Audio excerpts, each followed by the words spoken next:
Good morning, Matt Waldman. Here we are in the little coming out of the dead week, first Sunday of absolutely no football because I'm not counting. Did you have withdrawal symptoms? I did not. I kept the Pro Bowl thing on so I could watch the glorified flag football game. It was mucho fun. Malik Neighbors would have won the Brandon Lloyd RSP Invitational. Malik Neighbors look fantastic. Russell Wilson not connecting with Brock Bowers, though, a little concerning. We're already there. But anyway, we have football this week. We'll talk a little bit about that game at some point, probably after that game. In the meantime, we have all kinds of great things for you today, including the winner of last week's contest to give a nickname to the great Kirk Cousins. We have our choices. You'll wait till the end of the program, and we will. I'm hungry for that. That's for sure. Oh, I see what you did there. All right, so let's dive into it. And by the way, rookie scouting portfolio, work ongoing endlessly. Delayed the start of this very podcast today. I'm not saying, I'm just saying. Tell everyone what we need to do to order up the Rookie Scouting Portfolio 2025 edition, sir. Yeah, just go to mattwaldman.com. You can order it there. It'll be available for download likely April 1st, sometimes a little before. We'll see how the schedule works out. You'll get an email. You'll be able to log in and download it. And then the post-draft, which comes along with this purchase, comes out usually no later than 7 days from day 3 of the NFL draft. And then you get all the glory of player fit analysis and cheat sheets and sweet spot analysis of where you should pick these guys. So when they say to you, oh, that lad McConkey, he's probably just going to be like a wide receiver, 4 this year, and maybe eventually he'll become like a wide receiver 3 in this offense. I'll say I'm right and go, he may not be one of my top 5 receivers pre-draft in terms of just overall talent. But he's talented enough that you should be considering this guy probably among your top 5 receivers, and he's going to have a very good year and might be one of the best fits you're going to see, among the rookies, especially among rookie wide receivers. And I can tell you where you can get him at a bargain, but without the risk of losing him, at least based on ADP that I look at. So again, mattwaldman.com is where you can go. I am about to finish running backs. I've watched nearly 70 of them. And there's a lot of good ones too. I mean, like, not great ones, but a lot of good ones that could have great seasons from time to time. So it's a fascinating class. I've watched probably another 60 to 65 receivers. It's going to be quarterbacks and tight ends all day, all the time for the month of February, at least after the 3rd. I think I reserved it. Hugo's birthday is on the 4th, so he wants to see quarterbacks getting hit. And from what I see in this class, that may be the case a lot. Yeah, there are many good running backs in this draft. Kamani Vidal would like me to tell you that not all of them make significant impacts their first year. Some of them are just going to be on special teams, things like that. So keep that in mind. People. Not trying to rain on anyone's parade. Also, hi, I'm Bob Harris. Damn glad to meet you. Thanks for coming. He's Matt Waldman. Should have said that at the very top of the program. I figure most of we can dispense with the formalities, can't we? By now, apparently so. Okay. I said the host without the most. Me. Let's jump in. Jamar Chase entering the final year of his contract, coming off an amazing season. My buddy Michael Fabiano over at SI.com put out his 101 fantasy football facts. Chase, 403 fantasy points this season, recorded career best across the board. He scored 40-plus points 3 times, including a 55-point game. He's fantastic. He'll continue to be fantastic. He also is unlikely to have a new contract before the end of training camp, Matt. So how much will you put in? How much do you think it might hit him? I think they'll re-sign him. I don't know that they have a choice. But how much angst do you feel based on what we saw last year with players getting off to slow starts, etc.? Is this something you're going to be feel it or fuck it, looking to leverage any contract-related angst with Jamar Chase this summer? I mean, I would look to leverage it if I can get a somewhat of a deal on him, but that somewhat of a deal is I'm still paying through the nose to get a hold of him. So if it's one less pick that you get to offer and you feel like it's worth it to do that as a result, fine. But in terms of like worrying about him and taking him for my fantasy team and considering him as one of the top 2 picks that you could take in 2025.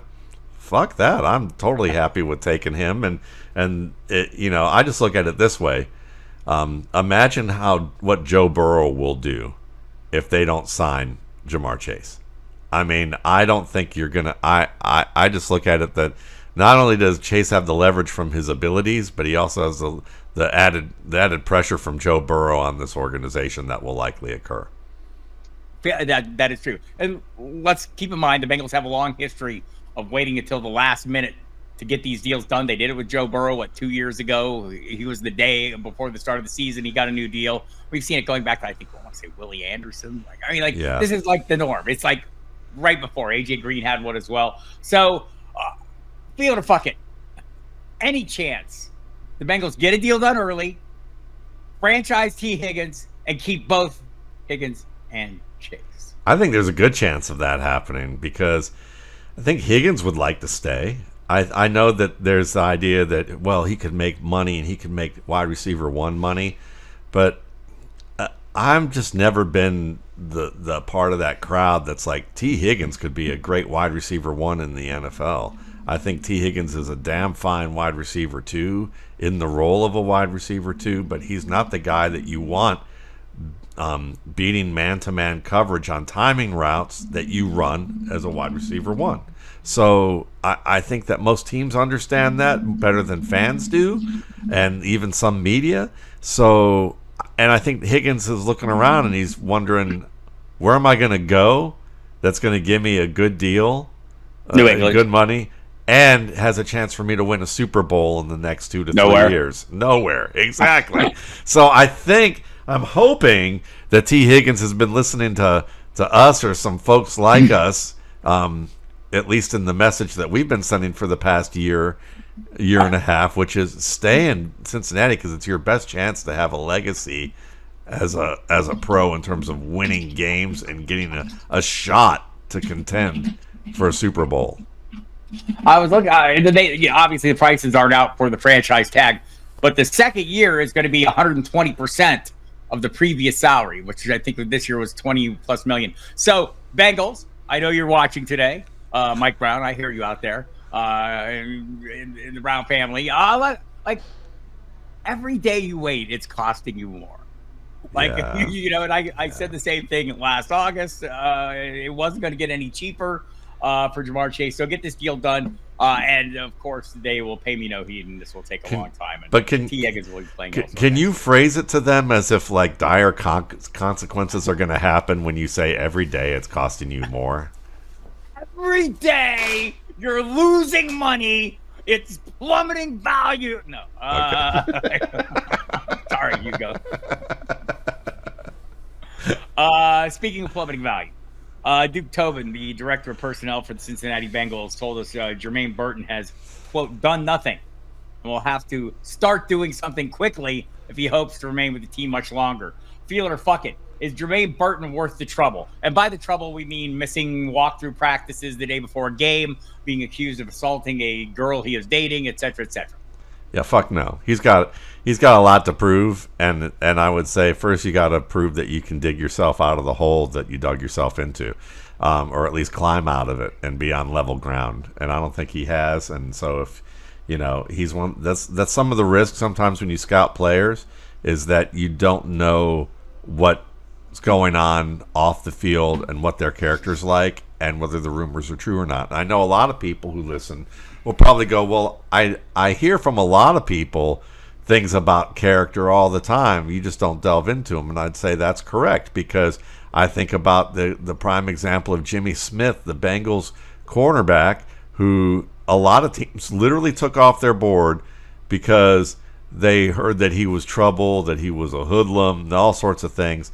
And really, he was actually an engaging young man who was actually had a pretty good track record off the field, really strong one. The only thing that he did that ruffled feathers is that he occasionally smoked pot recreationally, and some of it was in his claims to kind of reduce pain, which is something that now 10 years later, widely accepted.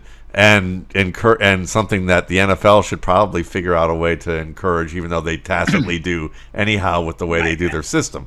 So, teams that took him off their board lost out on a pretty good player.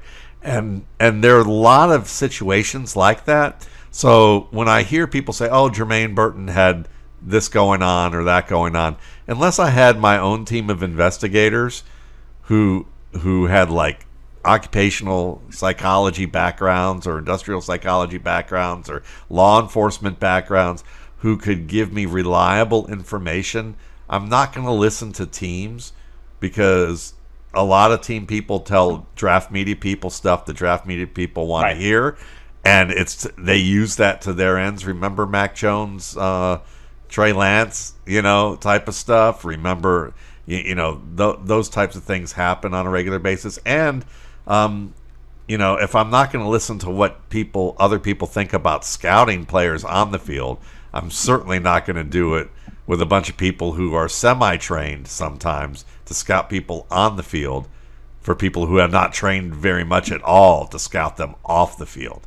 And there's some great scouts out there, so don't get me wrong, but that's the thing. So with Burton, he's just part of the risk of, so that smoke was fire? Well, all right, well, let's move on, and go from there. Yeah, there's a level of ass hattery that requires you to actually be good at football. George Pickens would like you to know that it's at least 900 yards.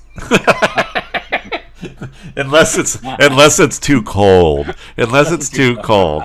And it did get Hugo out of the house because when he didn't want to go out in the snow, I looked at him and I said, "You don't want to be George Pickens now, do you? You're not a Pittsburgh Steeler. You're a Cleveland Brown, which might not be much better, but hey, he was wearing a Ravens sweater, so I think that was pretty good." Fair enough. Right. Before we get off the subject here, you mentioned the Browns. Myles Garrett getting traded, feel it or fuck it. He requested a trade today, people, just a couple hours ago after Andrew Berry, the GM, said at the Senior Bowl or wherever they're all hanging out, "No, we're not trading him." So that was the response. Trade me. Yeah. Garrett's future. I'm feeling his future. His future's bright. I think he's going to wind up somewhere fantastic. In Cleveland. Oh, it's gone. Yeah, and listen, I'm a fan, and I want to say fuck that because emotionally, it's just sad to see another player feel obviously the way fans do, which is they wish they could leave their team. And I think most fans do feel that way on some level. Cleveland and the disaster that it's been. So I don't blame them. It's disappointing, but at the same time, just add another notch to the belt of disappointment that the Cleveland Browns are universal champions at delivering is disappointment. So that's where we're at. I'm in Dallas, and half the population's walking around like zombies because some basketball player got traded. Crazy things happen. So we'll see if Myles Garrett ends up somewhere. Dallas Cowboy fans are like first world privilege. Okay, I understand it hasn't been easy for them lately under Jera, but at least they have multiple championships. Nobody That's all cares I gotta anymore. say. They're all thinking about the guy who went to the Lakers. That's all they care about. Luka, something. Love the basketball. Yeah, love the basketball. It's a great sport. Chip Kelly lands with the Raiders as offensive coordinator. Last time we saw him running an NFL offense with a series of not very good quarterbacks. Who was it? Mark Sanchez, Michael Vick, and Nick Foles. He had the third and fourth ranked offenses in the NFL, 2013 and 2014. Feeling him as a Raiders play caller. Sure, why not? He's experienced success. The offense isn't some rinky-dink thing he saw in Chicago that didn't work out under earlier on. I've already forgotten our offensive coordinator name and the Bears, who shall not be named, that got fired mid-season. Shane Waldron. Shane Waldron, that's what it was. Okay, I was going to conflate it with Shane Steichen. Oh, but I just dropped. I dropped the ball on that one, but that's not uncommon in Indianapolis at this point. So attack on my Anthony Richardson love. Hey, sharing, and I share, and I'm not attacking Anthony Richardson though. He's got some work to do still, but his receivers could, if they cut down on half the drops that they had, we probably would have seen probably a 5-point rise per game in fantasy outcome. And just on Anthony Richardson's totals. So yeah, Chip Kelly, totally like the idea. It's just a matter of whether they can get an offensive line to execute, whether they can get a quarterback to execute, and and continue to add to that receiving core. If they can do that, at least they'll have competitive games with the rest of the AFC West, which seems to be a pretty strong division now. Tampa Bay passing game coordinator on hand, Josh Grizzard, was named offensive coordinator last week to replace Liam Cohen, who went on to the Jacksonville Jaguars. Fielder, fuck it. Continuity, the best possible outcome at this point. Yeah, I would say yes, because if it's been working on offense, don't fuck around with it. And I would say that's kind of where they're at. It's, you can build on the offensive line a little bit more if you want to. You can certainly maybe try and add more weaponry, and certainly continue to try and shore up the defense. But, if you're keeping Baker and you got Mike Evans, and you're really just keeping the offense the same and replacing Chris Godwin most likely with somebody else, whether it's going to be McMillan or it's going to be someone new, you don't want to have to then change out the whole offense and have Mike Evans and Baker Mayfield trying to learn it for a year. That's just a dumb idea. So continuity is for sure. Yeah. And by the way, Grizzard, he was the passing game coordinator, but he actually called the team's third down plays in games. So some play calling experience as well. I think so as well. So Baker Mayfield, what is the right price for Baker Mayfield? Like, he finished this past season as quarterback 5. We're not going to pay that much for him. What's the right price? I think somewhere between quarterback, 9 to 12, and you may even be able to get him a little bit lower because some people will be like, "Oh, Chris Godwin's gone. The coaching staff's changed somewhat." That kind of thing. So he may fall wherever, as long as he's QB 9 to 12. I'd be happy to take him, and anything lower than that is just a gift. Well, this is the point where I go into my narrator voice and say, last time Chris Godwin was about to leave Tampa Bay, he suffered a serious injury and gave a hometown discount to remain with the Bucs.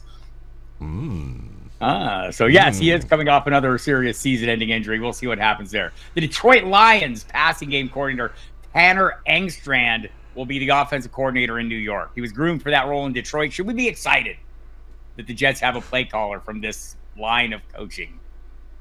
Not until they... Fuck it. Not until they get the other key pieces that actually going to make a difference. So a quarterback, a healthier offensive line that is better than just the run game. They can actually, protect the quarterback a little bit better. Yeah. So I mean, maybe sending the grandsons of the owner to school, or giving them a spanking, or we're gonna run that into the dirt. Poor Brick Johnson is never gonna go. Dumb as a Woody and Brick. Yep, exactly. Well, what do you expect? So Tool will probably be the next name of the great grandbaby. They're my favorite. Hey, there you go. All right, Eagles offensive coordinator Kellen Moore expected to meet again with the Saints after the Super Bowl, but the Saints are already telling all the other head coaching candidates that we're pretty much done with you. You can move on. Kellen Moore, feel it or fuck it, the best candidate for the head coaching job of the New Orleans Saints. Sure, why not? Because I think it's, from, at least if we're going to look at it politically and not on the field, then it's like, we had a good coordinator. It didn't quite work out last year because of injuries, and he became more appealing for somebody else. So let's see if we can, let's see if we can find someone who has at least shown some, skills in that department. Now it's just a matter, again, we're going to pound this into the ground, but, Derek Carr Derek Carr. What can we do? You confuse David and Derek. I do all the time. Derek is the quarterback. David's the defender of the quarterback. That's right. Well, they're really the same. They're two heads on one body, at least now, because I think David got the rest of his body crumbled from being behind that Texans line. So now he's just a head that shows up on TV. And very handsome though. Yeah, and then when it's time to go home, then Derek gets up from under the desk. So yeah, I think it's fine. I think it's the best candidate in terms of keeping it a solid, proven guy for a team that really would probably fall apart even more if they had somebody that tried to bring in something so completely new and crazy that that they're taking too big of a risk. Feeling all the offensive minds going to coach teams so that they're put on display to try to make a great offense, and that's the thing from flip a coin. Our fantasy points come from all about the offense. In Jacksonville, we mentioned Liam Cohen there. He talked about Brian Thomas Jr.'s work in the slot impressing him. Could we see another kind of a Chris Godwin type role where he is targeted like he was late down the stretch last season? He was getting double-digit targets every game. Brian Thomas Jr. I've been in mock drafts already. I've not seen him make it out of the first round. Feel it or fuck it. Brian Thomas Jr. as a first-round pick, working out of the slot, being a target monster and one of the dominant forces in fantasy football. Feel it. Yeah, it's that simple. Fuck. All right. Then I'm glad I was one of the people drafting him in the first round in those mock drafts. Jalen Hurts threw 100 fewer passes, or completed 100 fewer passes this year than last. Will that factor into his draft value with Saquon Barkley still around? Feel it or fuck it? Yeah, I feel it. I think it will. But he's still someone that, you're going to – this will be the argument of why you want to go late round quarterback for a lot of people. They'll say, why did you want to – Hurts is solid, but the point margin different will probably not be as great as people expect. And, also you mentioned to me before the show that he averaged a league-high 2.7 seconds in the pocket on pass attempts. And – really, that's his game, though. That's always been his game. I remember watching him, when he moved on from Alabama, and watching him, at that time in college, where one of the biggest kind of criticisms I could have of his game is that the longer, when he got disrupted in the pocket, he would take a long time to throw that ball and hold on to it. He was and the more invested he got, the more mistakes he made, whether it was just questionable throws that led to interceptions or drop passes or missed throws, all in all. So Hurts has always had a little bit of that in his game. He just is, he's a studious player. He's a good leader. He's worked hard on his game, and he's a good starting quarterback. He's just not, he just may not belong in that set it and forget it top 2 or 3. In a world where there's some really strong quarterback plays up at the top. All right, Patrick Mahomes. I did a mock draft over the weekend. Patrick Mahomes went as quarterback 5. This surprised me. If anybody who listens to this program or any of my other programs throughout the football spaces will realize I'm not that enthusiastic about Patrick Mahomes as a fantasy quarterback. But an interesting number: 98 run pass option plays in 2024, tied for the second most in the NFL. He threw a pass on 97 of them. Is he morphing back into more of a passing quarterback right now? And if so, am I too low? Am I too low compared to the field on Patrick Mahomes? What's the proper draft value?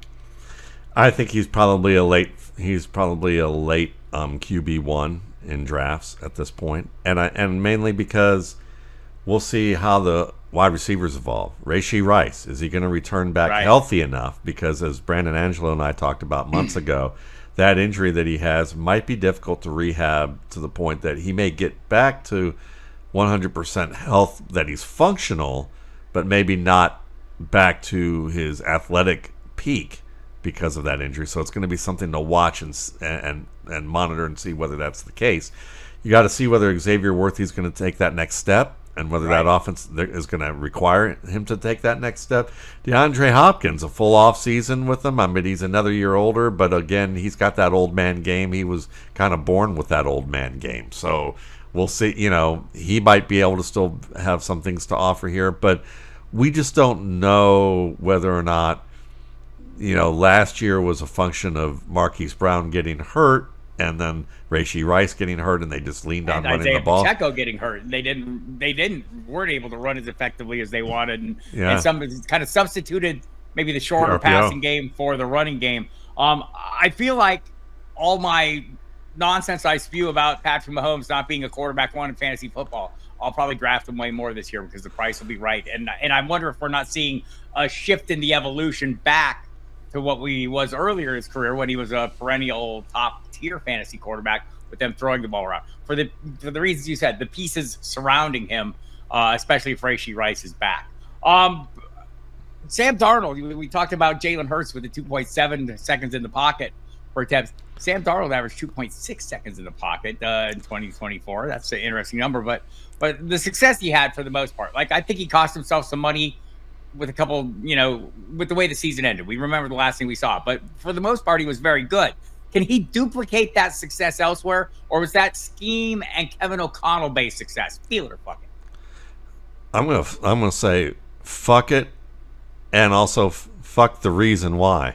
I'm gonna say it's if he can take Jalen Addison and Justin Jordan Addison and Jefferson and Hawkinson with him, then I don't give a fuck who the coordinator is, as long as it isn't Steichen, or Waldron, But no, seriously, I mean, I think that Sam Darnold played within himself most of the time. And when he played within himself, he looked more like the USC Sam Darnold on the good side of that. But there's still I can't read, linebacker drops and disguises extraordinarily well. And sometimes when there's too much pressure that gets onto me early, that I have flashbacks and I start getting haunted again. The haunted house starts, the what is that house? The Stanley Hotel. Starts to the generator starts to turn on. And the Overlook Hotel. The Overlook Hotel. Yeah, the real hotel was the Stanley Hotel. Yeah. I forget. But yeah, the Overlook Hotel. The generator comes on, and the party starts, and and the blood starts flowing, and Sam starts seeing things that maybe he shouldn't. So that's kind of what I believe is that this was a peak year for him. And he's going to have to land somewhere where the offensive talent is comparable, and I'm not sure he's going to find that.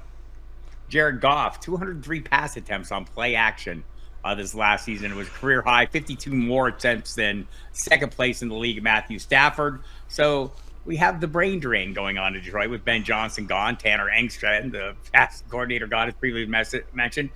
Fielder, fuck it. Worried about Goff and the Lions offense. Oh, fuck no. I'm not worried about that offense because I think that offense, at the end of the day, we always talk about all this brain drain stuff, but the guts of the team is in the trenches, and the trenches are more than fine. And they have good skill talent along with it, and Dan Campbell didn't go anywhere, and while he may not be the schematic genius of this team, he is one of the reasons why they have the players they do, along with Holmes. And I think if that's still intact, then really that's the brain parts that we need to be worried about the most. In Seattle, Geno Smith led all qualified quarterbacks with an on-target rate of 81.8%. That's pretty damn good. The Seahawks still could move on from him. His contract ends with the 2025 season, so he'd like an extension. Not sure they want to pay him. I think he's got a $5 million cap hit. His base salary, he wants a raise from the $12.7 million. They could move on from him cheaply. Mike McDonald says he wants him back. Fielder, fuck it. Will it work out? Yeah, I think it will work out because I think that this team wants to run the ball more. They want to, and I think that they went away from, well, let's try this, and now they realize that maybe what complements their defense a little bit more is a good run game, and maybe not as much throw the ball around the yard as willfully as they did. And I think that Geno's going to look around and say, this is probably my best chance to have a couple more years as a quarterback in this league. If he's looking at it realistically, and I have to think that he has, because he probably looked at his career realistically enough to go, I got to get to work. Yeah, I think like Clint Kubiak goes there as offensive coordinator. I don't want to say, we don't want to overstate the case, but looking at what he did for at least the Saints early last season, in particular, Alvin Kamara, I see that transferring maybe to just a significant role to Kenneth Walker III, who they all seem to like more still than Zach Charbonnet. But they need to work on their offensive line. 1-2 punch. Yeah. They need to work on their offensive line. That needs to be a priority this year. In Los Angeles, Rams quarterback Matthew Stafford plans to play next season. Seems like it's most likely going to be with the Rams. Do you think that will be the case? Field or fuck it, Matthew Stafford remains with the Los Angeles Rams, further fueling the fantastic fantasy fortunes of Mr. Puka Nacua. Yeah, I'm feeling it. I think that I think they're going to look at this draft class of quarterbacks and probably say, you know what, we'll wait till next year. We'll hold out another year with Stafford. Maybe we can get 2 more out of him. We'll see, and roll from there. But then, Sean McVay still has his puppet trunk. So, if Stafford only has 1 more year and they draft a good rookie, he'll be more than glad to attach the strings to his newest rookie project. All right, in Tennessee, Will Levis reportedly plans to spend time this summer this offseason working with Jordan Palmer, brother of Carson, to refine some of his mechanics and pocket presence? Will he ever be a thing? Feel it or fuck it? I'd say ultimately fuck it, but I'm open to being wrong with that for sure. I'm glad that he's working on some things and continuing to work at his craft, which I think most quarterbacks are doing. But I feel like that from what I've scouted with him, I would bet that that the work that he's doing might end up being more to deal with the symptoms rather than the real problem, which is processing information at a level where he can be a little bit more dynamic and fluid conceptually as a player. And I'm not sure Jordan Palmer is going to either he's never going to admit that of a client who's paying him sums of money and giving him advertising marketing of like, hey, come work with me. I work with pro quarterbacks. He's not going to tell the media, well, yeah, the things we're working on are conceptual, because that's a death knell for teams. That's like, nobody knows how to fix that. And that's the whole problem with drafting quarterbacks in the first place is teams don't know how to evaluate it. They don't know how to fix it. They just hope somehow it all clicks together while working on the physical symptoms and technical symptoms of the problem. So, yeah, for me, ultimately, Will Levis has got to prove that he can get rid of the boneheaded plays that wreck his game, like it seems like every 2 to 3 weeks. A lot of talk that Shadir Sanders or Cam Ward could be on the Titans, in the Titans' future with that number 1 pick overall. So he would have a hard time beating those guys out, I'm guessing. And we're going to find out this month. I'm going to find out this month, that's for sure. Maybe even this week.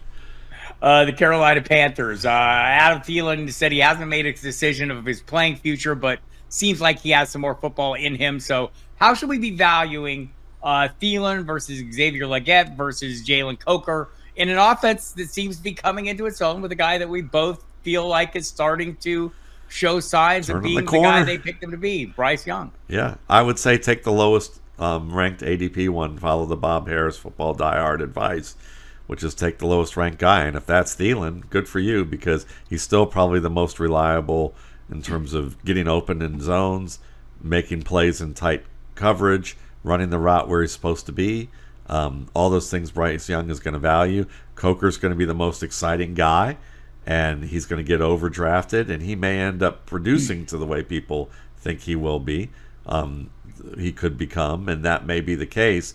But I think that probably in this offense, it's safest to pick the lowest ranked guy. Feeling the Bob Harris approach is where I'm at on this Totally. one. Totally feel it. And so last week, we'll finish the show out here. Last week, we left you with a contest, a request to give us your nickname for one Kirk Cousins. We had numerous replies. Yes, I think close to 50 responses to that. All of them were fantastic. Unfortunately, not all of them can win. So we've narrowed it down, though, to 3 that we really loved, and we're going to give 2 of them winners. We're going to give the honorable mention award here to Jonathan Whitlow.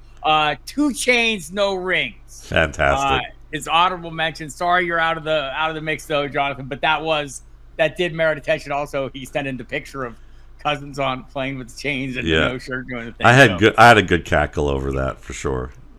So one of the things I had done was request something noodle related for the obvious reasons, and Andrew Bram came through with the Linguini launcher. That will be a winner. You will get you'll get a free rookie scouting portfolio for 2025. I will be contacting you via email shortly. And then Ben Siebel came through with Matt Waldman's favorite choice. Matt? Yeah, the bologna sandwich. And why is it the bologna sandwich? Because no matter what the bread, the cheese, the mustard, anything you add, it's still a bologna sandwich and always will be. Yeah, that was definitely my favorite. That made my Monday morning, Ben. So yeah, for sure. Nice job. So you 2 will receive a rookie scouting portfolio. So Ben Siebel, Andrew Bram, big winners, and thank you everybody who contacted me. I replied to all of you, and I appreciated every one of the responses. They were all fantastic, and keep listening. And that's it for us today. We'll come back next week. We'll probably talk something Super Bowl related, I'm guessing, because the entire world it'll mostly be about Taylor Swift. Oh, well, then we go to the draft. We can say fuck it and talk draft, too. All right, everybody. See you next week. I love you, Matt. Love you, Bye. bye.